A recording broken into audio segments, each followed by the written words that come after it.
അവൻ തന്നെ നമ്മളെ നോക്കാദ്യ, നീ ഇല്ലാത്ത കാര്യങ്ങളെ ചിന്തിച്ചു കൂട്ടുക. Please calm down. എല്ലാം നമുക്ക് ശരിയാക്കാം. ഇല്ല, ഒന്നും ശരിയാവാൻ പോകുന്നില്ല. എനിക്ക് വേദാന്ത ചേട്ടന്റെ ദേഷ്യം നന്നായിട്ട് അറിയാം. ഒന്നും ശരിയാവില്ല. ചേട്ടാ, ആദ്യ ചേട്ടന് നിന്നെ ഒരുപാട് ഇഷ്ടമാണ്.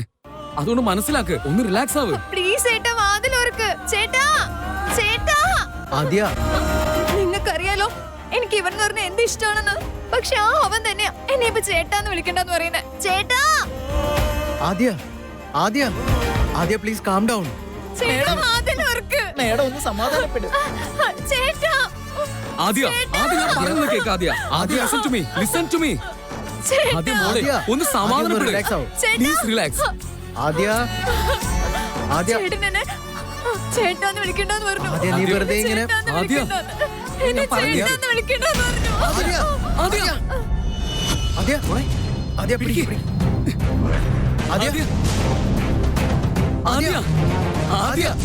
കണ്ണുറക്ക്.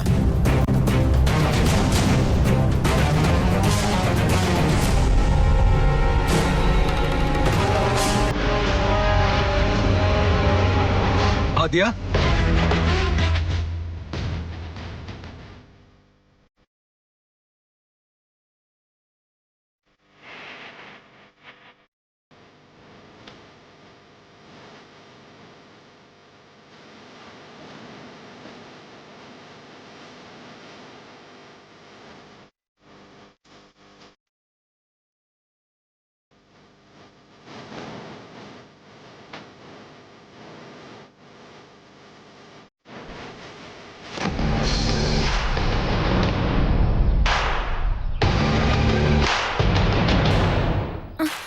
എന്തായി ചെയ്യുന്നേ? ഇപ്പൊ എന്തിനാ ഈ തുണികളൊക്കെ പാക്ക് ചെയ്യുന്നേ? അതിനെപ്പറ്റി ഇനി പറയേണ്ട കാര്യമില്ലല്ലോ. ഇത്രയൊക്കെ നടന്നതിന് ശേഷം നിങ്ങൾ ഇങ്ങനെ ഒരു ഡിസിഷൻ എടുക്കുമെന്ന് ഞാൻ ഒട്ടും വിചാരിച്ചില്ല. പ്ലീസ് ഇങ്ങനെ ചെയ്യല്ലേ. നിങ്ങൾ ഈ വീട് വിട്ടുപോയി ആർക്കും സമാധാനം ഉണ്ടാവില്ല. നിങ്ങളെയൊക്കെ വിട്ടു പോകണമെന്ന് എനിക്ക് ആഗ്രഹം ഉണ്ടായിട്ടല്ല, അല്ലാതെ എനിക്ക് വേറെ എന്ത് വഴിയാ ഉള്ളതെന്ന് നിങ്ങൾ പറ. എന്തായാലും നടക്കാനുള്ളതൊക്കെ നടന്നില്ലേ, പിന്നെ എല്ലാം ശരിയായിക്കോളും. അമ്മ പറഞ്ഞത് നിങ്ങൾ കേട്ടില്ലേ? ആ വീട്ടിൽ ആരതി ഏട്ടത്തിയുണ്ട്. ഒരു കാരണവശാലും രണ്ട് കുടുംബങ്ങൾ അകലുന്നത് എനിക്കിഷ്ടമല്ല. നിങ്ങളിപ്പോ ഇവിടുന്ന് പോയ എല്ലാ കാര്യങ്ങളും ശരിയാവോ? അറിയാം, പക്ഷെ ചേട്ടന്റെ മനസ്സിൽ നിങ്ങൾ നോർമൽ ആയിട്ടുണ്ടാകും. ഞാൻ കാരണം നിങ്ങളെ തെറ്റിദ്ധരിക്കാൻ പാടില്ല. അതിന് ഞാൻ ഇവിടുന്ന് പോകുന്നതാ നല്ലത്. നിങ്ങൾ തെറ്റിദ്ധരിച്ചിരിക്കുക. നിങ്ങളിപ്പോ ഇവിടുന്ന് പോയ ഒരു 100,000 ചോദ്യം കേൾക്കേണ്ടി വരും. പക്ഷെ ഇപ്പൊ ഉണ്ടായ ചോദ്യങ്ങൾക്ക് ഉത്തരം കിട്ടുമല്ലോ. അങ്ങനെ പറയില്ല കണ്ണൻ ചേട്ടാ. ഞങ്ങൾ എല്ലാരും നിങ്ങളെ സപ്പോർട്ട് ചെയ്തത് നിങ്ങൾ ഈ വീട്ടിലുണ്ടല്ലോ എന്നുള്ള ഒരു കാരണം കൊണ്ടല്ല. അച്ഛൻ സംസാരിച്ചത് ഓർമ്മയില്ലേ? ചേട്ടൻ അനിയൻ ഇങ്ങനെ ആയിരിക്കാൻ പാടില്ല. നിങ്ങളുടെ രണ്ടുപേരുടെ ഇടയിൽ എന്താ പ്രശ്നമെന്നറിയില്ല, പക്ഷെ ആ പ്രശ്നം എന്നും അങ്ങനെ തന്നെ മുന്നോട്ട് കൊണ്ടുപോകാൻ പാടില്ല എന്നറിയില്ലേ? അതിനി ഒരു പരിഹാരമില്ല മൂല്യ. ചേട്ടൻ എന്താണെന്നും അവന്റെ വാശി എന്താണെന്നും നിനക്കറിയാലോ. ചേട്ടൻ ഒരു പ്രാവശ്യം ഡിസിഷൻ എടുത്താ അത് എങ്ങനെയാ പാലിക്കുന്നതെന്ന് നിങ്ങൾക്കും അറിയാവുന്നതല്ലേ? അറിയാം. അവൻ കണ്ണൻ ചേട്ടനെ അംഗീകരിക്കുന്നുള്ള വിശ്വാസം എനിക്കുണ്ട്.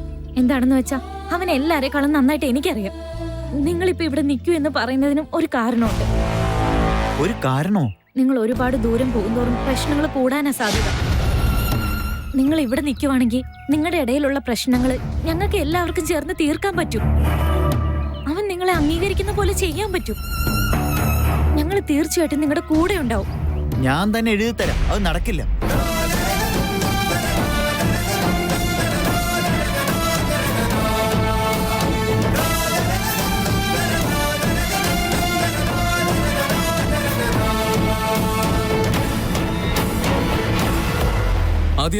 ആദ്യ നീ ഓക്കെ അല്ലേ? ആദ്യ ഒന്നുമില്ല കേട്ടോ. ആദ്യ എന്താ പറ്റിയവൾക്ക്? കണ്ണൂർക്ക് കണ്ണൂർക്ക് എന്ത് പറ്റി മോളെ? എന്താ നിനക്ക്? സ്മോൾ ബോസ്, ഇതാ വെള്ളം, കുറച്ച് വെള്ളം ഒഴിക്കും.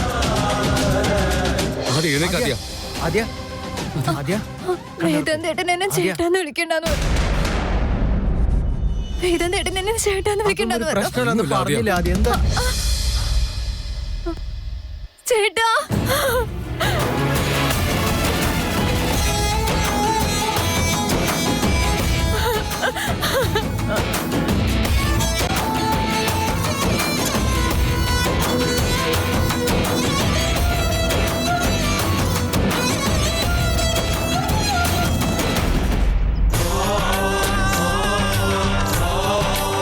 ആദ്യ എന്തിനാ മോളെ കരയുന്നേ? എന്താ പറ്റിയേ? സമാധാനായിട്ടിരിക്കേ. എന്റെ അടുത്ത് നീ ചേട്ടാന്ന് വിളിക്കണ്ടെന്ന് പറഞ്ഞില്ലേ? നീ അത് പറഞ്ഞപ്പോ മുതല് നീ ചേട്ടാന്ന് വിളിക്കണ്ടെന്ന് പറഞ്ഞത് ഓർത്ത് കരഞ്ഞോണ്ടിരിക്കായിരുന്നു ഇവിടെ. അത് പറഞ്ഞ് കരഞ്ഞിട്ടാണ് അവള് ശ്വാസം മുട്ടി അവിടെ ബോധം കിട്ടുവണേ.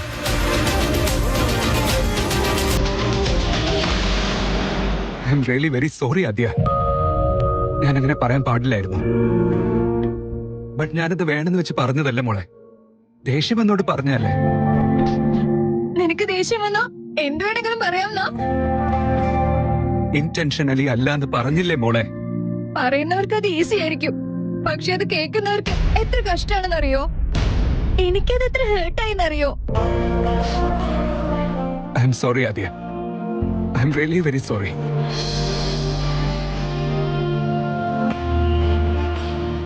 ദേഷ്യം വന്ന എനിക്ക് എന്നെ തന്നെ പിടിച്ചാ കിട്ടില്ല മോളെ. അത് നിനക്ക് അറിയുന്ന കാര്യമല്ലേ. ഇനിയെങ്കിലും നീ കരയാതിരിക്കെ. ഈ സമയത്ത് വീക്ക് ആവല്ലേ മോളെ. എനിക്കൊന്നുമില്ല, ഞാൻ സ്ട്രോങ് തന്നെയാ. പക്ഷെ ഇനി നീ അങ്ങനെയൊക്കെ പറഞ്ഞാൽ ഞാൻ വീക്കാവും, അത്ര തന്നെ. ഞാൻ അതിന് നിന്നോട് സോറി പറയാ. ഇനി അങ്ങനെയൊന്നും പറയില്ല. വിക്രാന്ത്, ഫാമിലി ഡോക്ടറിനെ കോൾ ചെയ്യേ. ഞാൻ വിളിക്കാം.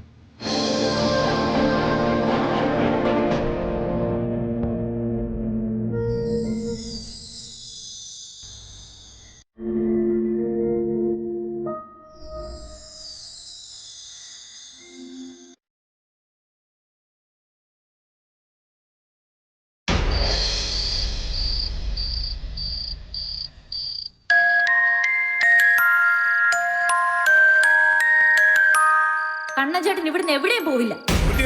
അതെ, അമൂല്യ തന്നെയാ പറയുന്നേ. നേരത്തെ പറഞ്ഞതും അതാ, ഇപ്പോഴും അത് തന്നെയാ പറയുന്നേ. കണ്ണഞ്ചേട്ടൻ ഇവിടുന്ന് എവിടെയും പോവില്ല, പോവില്ല, പോവില്ല.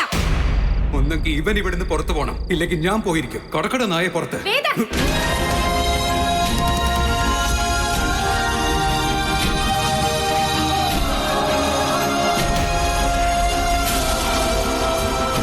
എന്തിനാ പിന്നെ പിന്നെ അത് തന്നെ സംസാരിക്കുന്നേ? അവരെവിടെയും പോവില്ല. ഞാൻ നല്ലവണ്ണം ആലോചിക്കാതെ ഒരു തീരുമാനം എടുക്കില്ല. നിനക്ക് അറിയുന്നില്ല അമൂല്യ. ഇറങ്ങി പോകാൻ പറയടി ഇവനോട്. ഞാനും അതാ പറയുന്നേ. ഒരാളെ പറ്റി അറിയാതെ എനിക്ക് സംസാരിക്കാൻ പറ്റില്ല. അവരിവിടുന്ന് പോവില്ല എന്ന് പറഞ്ഞാൽ പോവില്ല. അപ്പൊ പിന്നെ എന്നൊക്കെ വലുതാനോടി നിനക്കവൻ.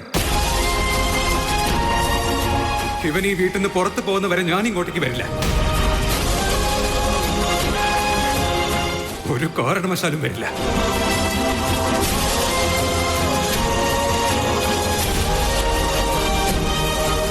മുതുക്കി, നീ കരയുവാണോ? എപ്പോടി? ഞാൻ കരഞ്ഞൊന്നുമില്ല. എന്തിനാ കരയുന്നേ? ഏയ്, കരഞ്ഞില്ലായിരുന്നെങ്കിൽ കണ്ണീരും വരില്ലായിരുന്നു. ഞാൻ വന്നപ്പോ നീ കണ്ണീരും തുടക്കില്ലായിരുന്നു. അപ്പൊ എനിക്കൊന്നും മനസ്സിലാവുകയില്ലായിരുന്നു. നീ എന്ത് ചെയ്താലും എനിക്കൊന്നും തോന്നില്ല. പക്ഷെ നിന്നെ പോലൊരാള് കരഞ്ഞ അതെനിക്ക് സഹിക്കാനും പറ്റില്ല, കണ്ടു നിൽക്കാനും പറ്റില്ല. ഞാൻ കരഞ്ഞില്ല എന്ന് പറഞ്ഞില്ലേ മരക്കഴുതേ? കണ്ണൻചേട്ടനോട് റൂഡായിട്ട് പെരുമാറിയത് വേദാന്ത. കണ്ണൻചേട്ടനോട് ഇനി ഒരിക്കലും ഓഫീസിൽ കയറാൻ പാടില്ല എന്ന് പറഞ്ഞതും വേദാന്ത.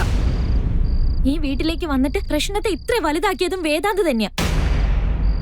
എല്ലാ കാര്യത്തിലും എല്ലാ ആംഗിളിലും തെറ്റ് ചെയ്തത് വേദാന്ത് തന്നെയാ. അങ്ങനെയുള്ളപ്പോ ഞാൻ എന്തിനു കരയണം? ഞാൻ കരഞ്ഞിട്ടില്ല. അതുകൊണ്ട് തന്നെയാ കരയുന്നേ. തെറ്റ് ചെയ്തത് വേദാന്തേട്ടനായിരിക്കും, പക്ഷെ അത് നിന്റെ വേദാന്ത. ഇത്രയൊക്കെ നടന്നതിനേക്കാളും അതിന്റെ റിസൾട്ട് ആയിട്ട് നിങ്ങൾ തമ്മിൽ ഇത്ര ഡിസ്റ്റൻസ് വന്നു എന്നുള്ളതാ നിനക്ക് ഇത്രയും ഫീൽ ആവുന്നത്. അതൊക്കെ എനിക്ക് മനസ്സിലാവും. അതിഥി, നീ എന്നോട് മനസ്സിലുള്ള കാര്യം പറയൂന്ന് പറഞ്ഞതിന് ശേഷം അതാ ശരി എന്നുള്ള കാര്യം എനിക്കിപ്പോ മനസ്സിലാവുന്നുണ്ട്. അതൊക്കെ എക്സ്പ്രസ് ചെയ്യണമെന്ന് വിചാരിച്ച് തന്നെ ഞാൻ അങ്ങോട്ട് പോയെ. അതുമാത്രല്ല, വേദാന്തിന് ഇഷ്ടമായതുകൊണ്ടാണ് ഞാൻ സാരി ഉടുത്തോണ്ട് പോയെ. എന്നിട്ട് അവിടെ എന്തൊക്കെയോ സംഭവിച്ചേ.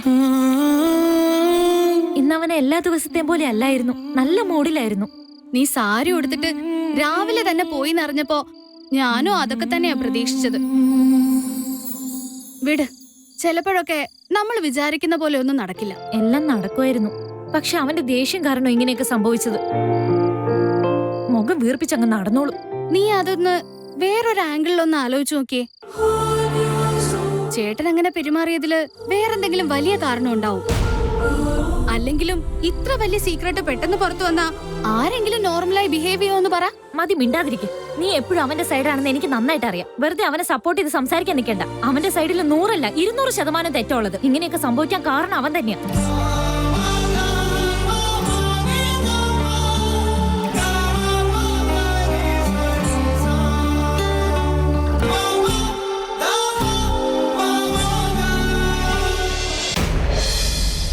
Nothing to worry. പുറത്തുനിന്ന് കാണുമ്പോൾ കുറച്ച് വീക്കായി തോന്നുന്നു. ഡോക്ടർ വേറെ പ്രശ്നമൊന്നുമില്ലല്ലോ? നെക്സ്റ്റ് വീക്ക് ചെക്കപ്പിന് വരില്ലേ? അപ്പം നമുക്ക് ബ്ലഡ് ടെസ്റ്റ് ചെയ്യാം. വാട്ട്? ബ്ലഡ് ടെസ്റ്റോ? പ്രഗ്നൻസി ടൈമിൽ ഇതൊക്കെ ചെയ്യേണ്ടി വരുന്ന.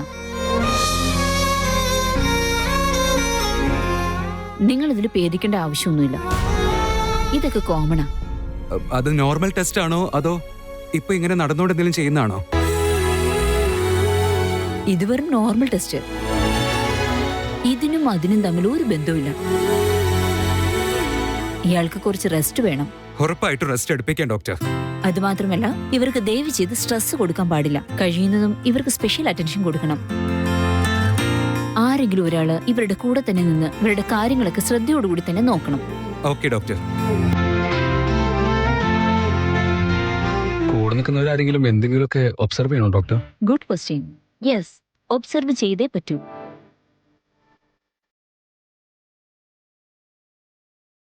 സമയാസമയം വൈറ്റമിൻസും മിനറൽസും ഒക്കെ എടുക്കുന്നുണ്ടോ നോക്കണം. പഴങ്ങളും ടാബ്ലറ്റ്സും ഒക്കെ സമയത്തിന് കഴിക്കുന്നുണ്ടോ എന്ന് ചെക്ക് ചെയ്യണം. Sure doctor, will arrange. ഇവർക്ക് ഓൾറെഡി ഒരു കുട്ടി മിസ്കാരേജ് ആയത് കാരണം ഇപ്രാവശ്യം നല്ല രീതിയിൽ തന്നെ ഇവരെ കെയർ ചെയ്യണം.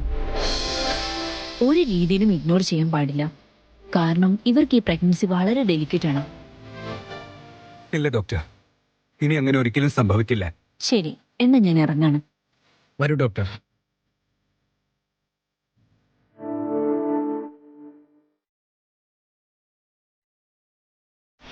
എന്താ ചേട്ടാ ഇതൊക്കെ? ഇതിനൊക്കെ ഡോക്ടറെ വിളിക്കണമായിരുന്നോ? വിളിപ്പിച്ചല്ലേ പറ്റൂ മാഡം. എന്താന്ന് വെച്ചാ ഇവിടെ ആരും ഡോക്ടറല്ല. മനസ്സിലായി, വിട്ടേക്ക്. ഒരു വാക്ക് പറഞ്ഞതിനാണോ മോൾ ഇത്രയും ഫീലായേ? ഇനി നീ ഇവിടുന്ന് പുറത്തിറങ്ങണ്ട. അവര് കെയർ ചെയ്യാൻ പറഞ്ഞാ നിങ്ങൾ എല്ലാവരും കൂടി എന്നെ ഓവറായിട്ട് കെയർ ചെയ്യും. എനിക്കപ്പോ വല്ലാതെ ശ്വാസം മുട്ടുന്നത് പോലെയാവും. ചേച്ചേ, അങ്ങനെയൊന്നും പറയല്ലേ മോളെ. നീ നമ്മുടെ വീടിന്റെ വിളക്ക. നിനക്ക് എന്തെങ്കിലും സംഭവിച്ചാ വീട്ടിലാരും ഒരു തുള്ളി വെള്ളം പോലും കുടിക്കില്ല മോളെ. ആരോഗ്യത്തെ പറ്റി കുറച്ച് കരുതലും ശ്രദ്ധയൊക്കെ വേണം. ഇല്ല അച്ഛ, ഇതിൽ ഇവളുടെ ഭാഗത്ത് തെറ്റൊന്നുമില്ല. തെറ്റ് എന്റെ അടുത്താ. ദേഷ്യത്തിൽ ഇവളുടെ കണ്ടീഷൻ പോലും നോക്കാതെ എന്തൊക്കെയോ പറഞ്ഞു. നീ വെറുതെ ടെൻഷൻ അടിക്കണ്ട മോളെ. ഡോക്ടർ എന്താണോ പറഞ്ഞ അതേപോലെ അങ്ങ് ചെയ്താൽ മതി. ചേട്ടാ, ഈ കാര്യം അമ്മയുടെ അടുത്തൊന്നും പറയാൻ നിൽക്കണ്ട. വെറുതെ ടെൻഷൻ ആവും. പറഞ്ഞാലും പറഞ്ഞില്ലെങ്കിലും അറിയും. നീ ആദ്യം നിന്റെ കാര്യം ശ്രദ്ധിക്ക്. അവളുടെ അടുത്ത് ഞാൻ പറഞ്ഞോളാം. ഓക്കെ?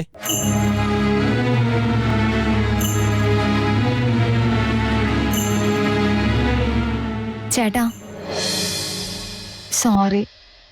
കുറച്ചധികം ഇമോഷണൽ ആയിപ്പോയി ഞാൻ. I am sorry to.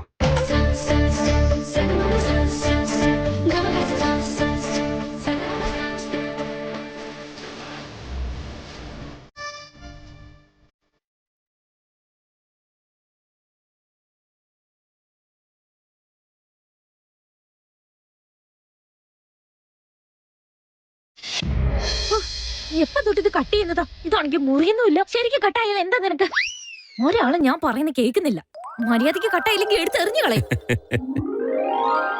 ആരോടൊക്കെയുള്ള ദേഷ്യം ഇതിന്റെ പുറത്താണ് മോളെ. സോറി അച്ഛാ, എന്താണെന്നറിയില്ല, മനസ്സ് ശരിയല്ല.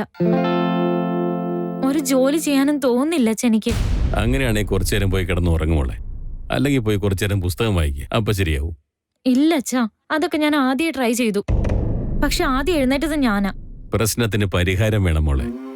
മനസ്സിലിരിക്കുന്ന മുള്ളിന് മരുന്നിടുന്നതിന് പകരം വേറെ എന്തെങ്കിലും ആലോചിച്ച ഇങ്ങനെയൊക്കെയാവും. അങ്ങനെ പറയാനൊരു കാരണമൊക്കെ ഉണ്ട്. വേദാന്തിനോട് അടുത്ത ബന്ധമുള്ളത് നിനക്ക് മാത്രമല്ലേ മോളെ. ആരതിയുടെയും വിക്കിയുടെയും കല്യാണത്തിന് നിങ്ങൾ എത്രമാത്രം ഓടി, എത്ര കഷ്ടപ്പെട്ടു എന്ന് എനിക്ക് നന്നായിട്ട് അറിയാം. അങ്ങനെയുള്ള ഒരാളുടെ കൂടെ ഇത്രയൊക്കെ നടന്നിട്ട് നിങ്ങളുടെ ഇടയിൽ ഇത്രയും ദൂരമുണ്ടായതിൽ എനിക്ക് വിഷമമുണ്ട്. അതുകൊണ്ട് മനസ്സൊന്നും ചെയ്യാൻ അനുവദിക്കുന്നുമില്ല. പക്ഷെ തെറ്റ് ചെയ്തത് അവനല്ലേ അച്ഛാ? അയ്യോ പൊട്ടി, ബന്ധമെന്നത് നീ വിചാരിക്കുന്ന പോലെയല്ല. വെള്ളത്തിന്റെ പുറത്തെ കുമിള പോലെയാ. എപ്പോഴാ പൊട്ടിപ്പോകുന്നത് നമുക്ക് അറിയാൻ പറ്റില്ല. അതുകൊണ്ട് എപ്പോഴും നമ്മളത് സൂക്ഷിച്ചുകൊണ്ടേയിരിക്കണം. പക്ഷെ അവൻ ആരും പറയുന്ന കേൾക്കുന്ന അവസ്ഥയിലല്ലായിരുന്നു. അവനപ്പോ എല്ലാരോടും ദേഷ്യത്തിൽ തന്നെയായിരുന്നു. അവനൊരു മനുഷ്യനല്ലേ, ആരാ തെറ്റ് ചെയ്യാത്തത്? നീ എന്തായാലും അവൻ്റെ അടുത്ത് സംസാരിച്ചു നോക്ക്. ധ്രുവയുടെ അടുത്തുള്ള ദേഷ്യം അങ്ങനെ തന്നെ ഉണ്ടാകും. പക്ഷെ കുറച്ച് സമയം കഴിയുമ്പോൾ നിന്റെ അടുത്ത് അങ്ങനെ സംസാരിച്ചത് തെറ്റാണെന്ന് അവനും തോന്നും. അങ്ങനെ തോന്നിക്കാണോ അച്ഛാ? ബന്ധങ്ങൾ എന്തു തന്നെ ആയിക്കോട്ടെ, നമ്മളതെപ്പോഴും ശരിയാക്കാൻ ശ്രമിച്ചുകൊണ്ടിരിക്കണം. നമ്മുടെ ലക്ഷ്യം എപ്പോഴും അതിന്റെ പുറകിലായിരിക്കണം. എല്ലാത്തിനും ഒരു അവസാനം തീർച്ചയായിട്ടും ഉണ്ടാകുമല്ലോ.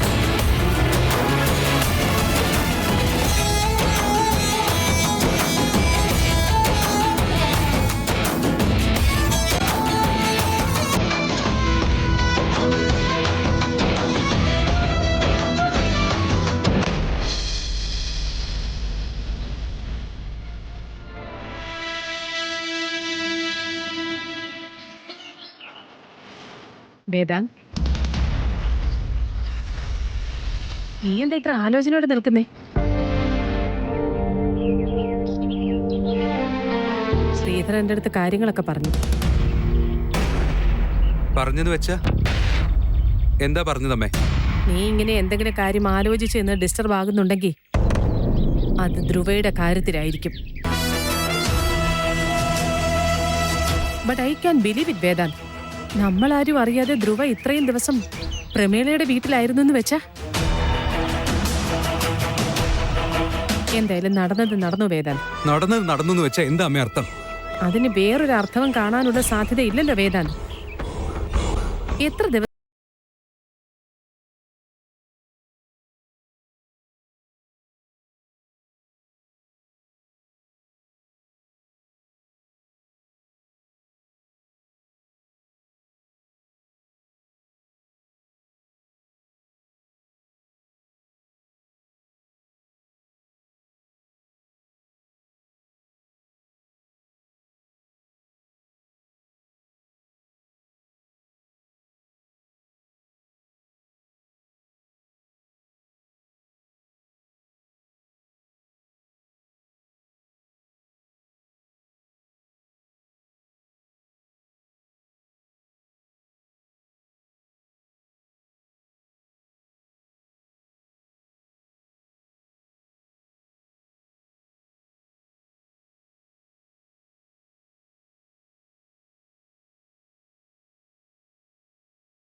നീ ഇപ്പൊ എന്തോ ഒരു വാക്ക് പറഞ്ഞല്ലോ, ഞാൻ ഇന്നസെന്റ് ആണെന്നൊക്കെ. ആക്ച്വലി അത് വേറൊരാളെ എന്നെ കുറിച്ച് അങ്ങനെ പറഞ്ഞിരുന്നതെങ്കിൽ അത് കേൾക്കുമ്പോ എനിക്കത് ഒട്ടും സഹിക്കാൻ പറ്റുമായിരുന്നില്ല. പക്ഷേ നിന്റെ മനസ്സിൽ എനിക്കിപ്പോഴും അതേ സ്ഥാനം തന്നെയാ ഉള്ളത്. അതെനിക്ക് നന്നായിട്ടറിയാം. അതാ എനിക്ക് വേണ്ടത്.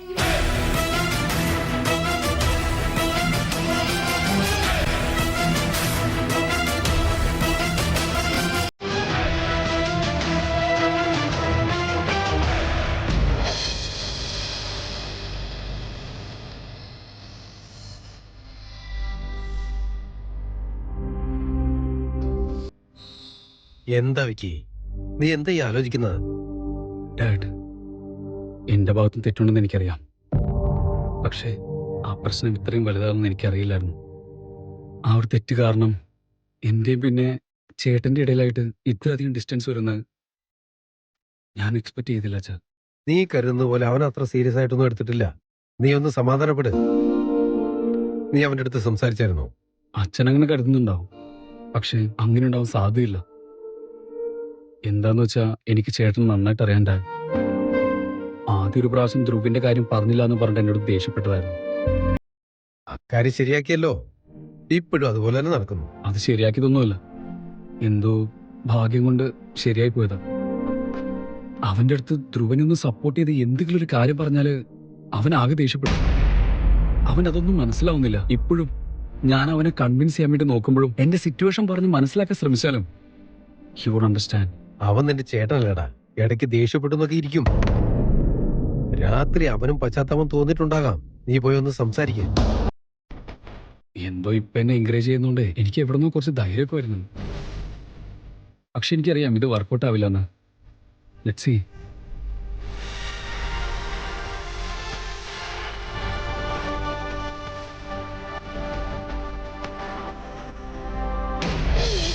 ആർക്കും എന്നെ പറ്റി ഒരു ചിന്തയില്ല. മറ്റുള്ളവരുടെ കാര്യത്തെ പറ്റി എല്ലാവർക്കും നല്ല ബോധമുണ്ട്. പക്ഷെ എന്നെ പറ്റി ആരും ചിന്തിക്കുന്നില്ല.